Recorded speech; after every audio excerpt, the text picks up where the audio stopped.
ছাত্রছাত্রীরা, আজকে আমি তোমাদের আমার বইয়ের দ্বিতীয় পর্বের 111 পৃষ্ঠা থেকে 115 পৃষ্ঠা পর্যন্ত সমস্ত সমাধান করিয়ে দেব। 111 নম্বর পৃষ্ঠায় তোমরা দেখো সি অ্যান্ড সে, দেখো এবং বলো। দ্যাট ইজ, ওটা হয়। এখানে দেখো বাঘের ছবি দেওয়া রয়েছে, তাহলে এটার নিচে কি হবে? একটি বাঘ, দেখো এ টাইগার লেখা আছে, আমি পাশে একটি বাঘ লিখে দিয়েছি। তারপর দেখো লায়নের ছবি দেওয়া রয়েছে, এখানে লেখা আছে এ লায়ন, আমি বাংলাটা লিখে দিয়েছি একটি সিংহ। এরপর আছে দেখো উটের ছবি, এখানে লেখা আছে এ ক্যামেল, বাংলাটা লিখে দিয়েছি একটি উট। এরপর দেখো একটি হাতির ছবি দেওয়া রয়েছে, এখানে লেখা আছে অ্যান এলিফেন্ট, আমি বাংলাটা লিখে দিয়েছি একটি হাতি। এখানে সবগুলোতে এ হয়েছে, দেখো সবগুলোর শব্দের সামনে, কিন্তু এলিফেন্টের সামনে দেখো অ্যান হয়েছে। এখানে অ্যান হলো কেন? কারণ এলিফেন্ট বানানের সর্বপ্রথমে দেখো ই আছে, এটা একটা ভাওয়েল, তার জন্য সামনে অ্যান বসেছে। এরপর match column a with b, a স্তম্ভের সাথে বি স্তম্ভ মেলাও। এ স্তম্ভ ডান পাশে আছে, বি স্তম্ভ, তাহলে এ স্তম্ভতে আছে দেখো 1 নম্বরে ক্যামেল, 2 নম্বরে আছে লায়ন, 3 নম্বরে আছে এলিফেন্ট, 4 নম্বরে আছে টাইগার। বিতে দেখো এ নম্বরে আছে ট্রাঙ্ক মানে সুর, বি নম্বরে আছে স্ট্রাইপস মানে ডোরা কাটা দাগ, সি নম্বরে আছে মেন মানে কেশর, ডি নম্বরে আছে হাম্প মানে কুজ। আমি দেখো মিলিয়ে দিয়েছি, ক্যামেল, ক্যামেলের সাথে হবে হাম্প, 1 নম্বর তাই পাশে দিয়ে দিয়েছি। 2 নম্বরে লায়ন, লায়ন হবে মেন মানে কেশর, পাশে আমি 2 নম্বর দিয়ে দিয়েছি। তারপর আছে দেখো এলিফেন্ট, এলিফেন্ট হবে ট্রাঙ্ক মানে সুর, 3 নম্বর আমি পাশে দিয়ে দিয়েছি। আর 4 নম্বরে আছে টাইগার, টাইগার হবে স্ট্রাইপস, তাহলে ডোরাকাটা দাগ, আমি পাশে 4 নম্বর দিয়ে দিয়েছি। তোমরা এইভাবে কিন্তু মিলিয়ে নেবে। 112 নম্বর পৃষ্ঠায় তোমরা দেখো লুক অ্যাট দ্য পিকচার, পিকচারটাকে দেখো মানে ছবিটাকে দেখো। এখানে দেখো একটি সিংহের ছবি দেওয়া রয়েছে, তার মধ্যে আবার জেব্রা আছে, বাঘ আছে, হাতি আছে, চিতা আছে, মানে সব কিছুর অংশ অল্প অল্প করে আছে। তো এখানে দেখো you can see the body parts of many animals in this picture, name the animals. বলছে তুমি এখানে কোন কোন প্রাণীর কোন কোন শরীরের অংশ দেখতে পাচ্ছ, সেই সব প্রাণীদের নাম লেখো। আমি দেখো এখানে লিখিয়ে দিয়েছি লায়ন, টাইগার, এলিফেন্ট, জেব্রা, চিতা। এখানে দেখো আমি তোমাদেরকে চিহ্নিত করে দিয়েছি। এখানে দেখো লায়ন, এখানে কেশরটার জন্য এটা লায়নের অংশ আছে, গায়ে ডোরা কাটা দাগ, তার জন্য টাইগার। লেজে দেখো হলুদের ওপরে গোল গোল দাগ, এটা চিতাবাঘের থাকে, তাই চিতা লিখে দিয়েছি। এরপরে দেখো সামনের 2টো পা জেব্রার, তার জন্য আমি জেব্রা লিখে দিয়েছি। আর পেছনের 2টো পা হাতির, তাই এলিফেন্ট লিখে দিয়েছি। তাহলে কোন কোন প্রাণীর আমরা অংশ দেখতে পাচ্ছি শরীরের, সেগুলো আমি তোমাদের কিন্তু নিচে লিখে দিলাম, তোমরা এভাবে করবে। এরপর 113 নম্বর পৃষ্ঠায় দেখো ছবি আঁকি, এখানে ছবি দেওয়া রয়েছে, তোমরা ভালো করে ছবিটা দেখবে। তারপর দেখো আছে আমরা চিড়িয়াখানা বেড়াতে গিয়েছিলাম, অনেক পশু ও অনেক পাখি দেখলাম, খুব ভালো লেগেছে, খুব আনন্দ পেয়েছি, পশু পাখিগুলোকে খুব মনে পড়ছে, একটা খাতায় ওদের ছবি এঁকে রাখতে ইচ্ছে করছে, কিন্তু পশু পাখির ছবি আঁকা বেশ শক্ত, দাদা ছবি আঁকছে, মিঠু আয়, আমরা দাদার সঙ্গে বসে পশু পাখির আঁকার নিয়ম শিখি। দাদা বলল সব ছবি কতগুলো সোজা দাগ ও কতগুলো বাঁকা দাগ দিয়ে আঁকা যায়। আমরা সোজা দাগ, এই যে এখানে দেখো সোজা দাগ একটা দেওয়া রয়েছে এখানে, তারপরে দেখো ও বাঁকা দাগ, এই যে এখানে বাঁকা দাগ দেওয়া রয়েছে, আঁকলাম। এবার আমরা সোজা দাগ ও বাঁকা দাগ দিয়ে খুব সহজ সহজ ছবি আঁকি। এবার দেখো প্রথমে এখানে ছবি রয়েছে তিন কোণা মানে ত্রিভুজ, প্রথমের যে ছবিটা রয়েছে সেটা হচ্ছে ত্রিভুজের ছবি। তারপর দেখো চার কোণা একটা ছবি রয়েছে, চারদিকেই সমান, চারটি দাগই সমান মাপে আছে, এটা হচ্ছে বর্গাকার চিত্র। এরপর আছে আয়তাকার চিত্র, এখানে দেখো উপরের দুটো দাগ সমান মাপের আর পাশের দুটো দাগ সমান মাপের, এটা হচ্ছে আয়তাকার চিত্র। আর এখানে দেখো গোল আকার রয়েছে, তাহলে এটা হচ্ছে বৃত্ত চিত্র। তাহলে দেখো এগুলো দিয়ে নানা ছবি আঁকি। 114 নম্বর পৃষ্ঠায় তোমরা দেখো হাতে কলমে 1 নম্বর প্রশ্নটা দেখো, যুক্ত বর্ণের ব্যবহার রয়েছে গল্প থেকে এমন 5টি শব্দ খুঁজে নিয়ে লিখি।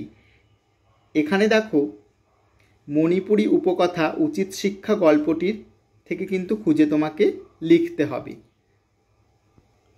1 নম্বরের উত্তর হবে পছন্দ, বাচ্চা, বড্ড, জব্দ, শিক্ষা, এগুলোতে দেখো যুক্ত বর্ণ রয়েছে শব্দগুলোতে, তোমরা এগুলো কিন্তু লিখবে।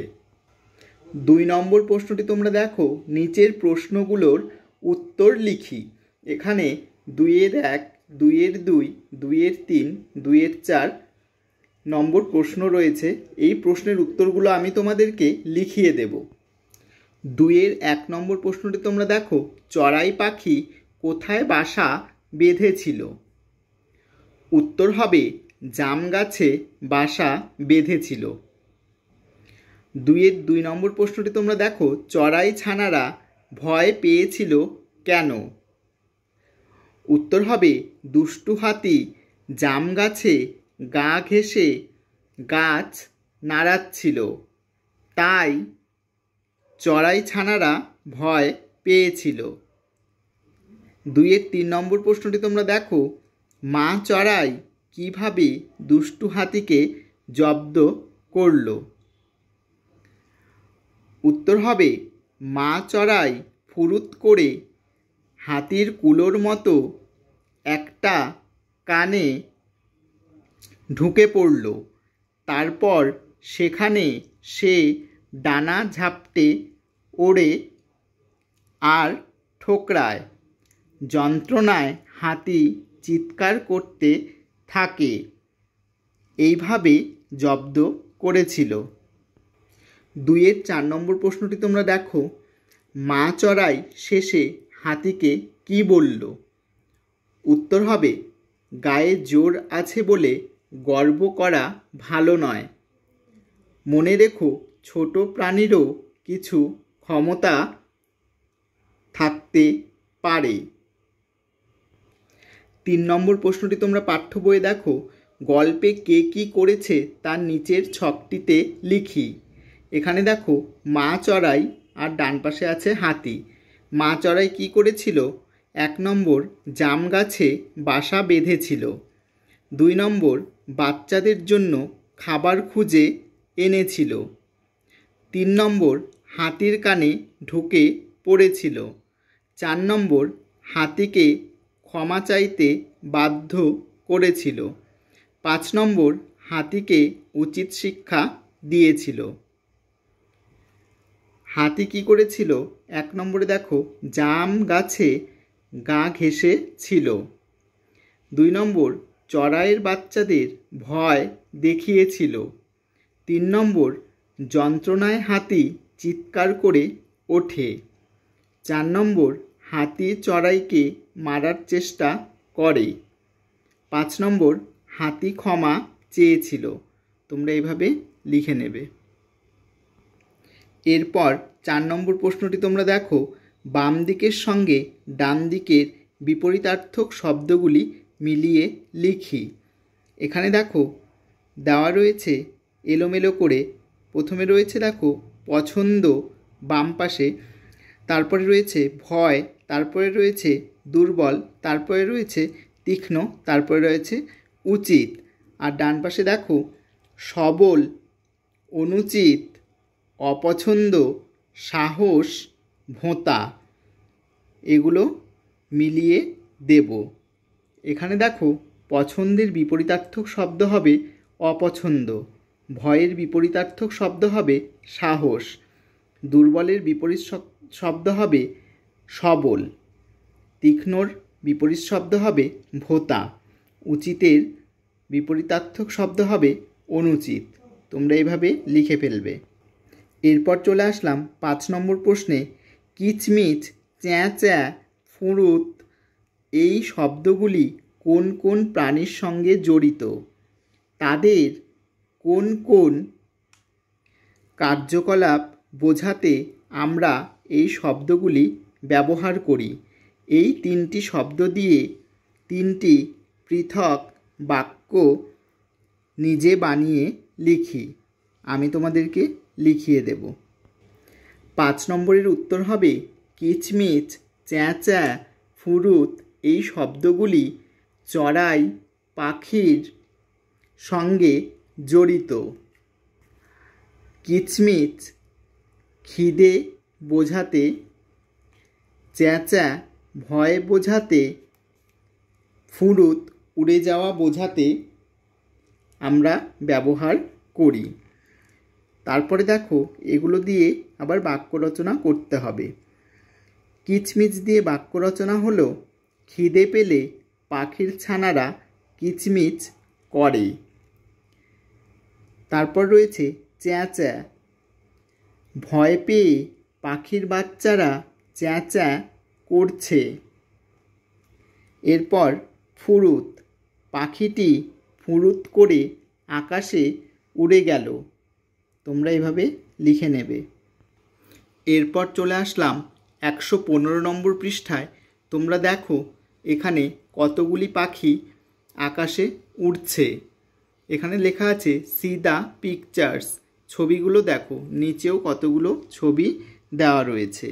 তাহলে দেখো এটাকে যদি আমরা ইংরেজিতে লিখি, the birds are flying in the sky, এটার বাংলা হবে পাখিরা আকাশে উড়ছে। এরপরে দেখো এই ছবিটাতে একটি কাক গার্বেজ থেকে বা জঞ্জাল থেকে বাছাই করছে তার খাবার। তাহলে এটাকে ইংলিশে লিখলে এ ক্রো ইজ পিকিং, একটি কাক বাছাই করছে, এটির বাংলা পিকিং মানে বাছাই করা। তারপরে দেখো একটি পায়রার ছবি, পায়রাটি মুখে করে চিঠি বা পত্র নিয়ে যাচ্ছে। তাহলে এটার ইংলিশে লিখলে হবে এ পিজিয়ান ইজ ক্যারিং লেটার। তাহলে কি হলো, একটি পায়রা বহন করে একটি চিঠি নিয়ে যাচ্ছে। তারপর দেখো এখানে একটি ফিঙে পাখি পোকামাকড় খাচ্ছে।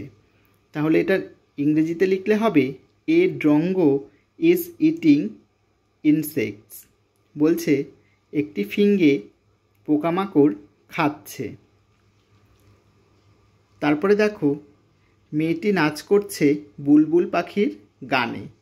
এটাকে যদি আমরা ইংরেজিতে লিখি এ বুলবুল ইজ সিঙ্গিং, একটি বুলবুল পাখি গান করছে। তাহলে তোমরা এভাবে কিন্তু লিখে নেবে। ভিডিওটি যদি তোমাদের সকলের ভালো লেগে থাকে তাহলে আমার চ্যানেলে যারা নতুন রয়েছো তারা অবশ্যই চ্যানেলটিকে সাবস্ক্রাইব করে দেবে। আর যারা প্রথম থেকেই রয়েছো তারা কিন্তু লাইক, কমেন্ট, শেয়ার করতে ভুলো না। পরবর্তী পৃষ্ঠার পড়াগুলো নিয়ে তোমাদের সামনে আমি আবার হাজির হব।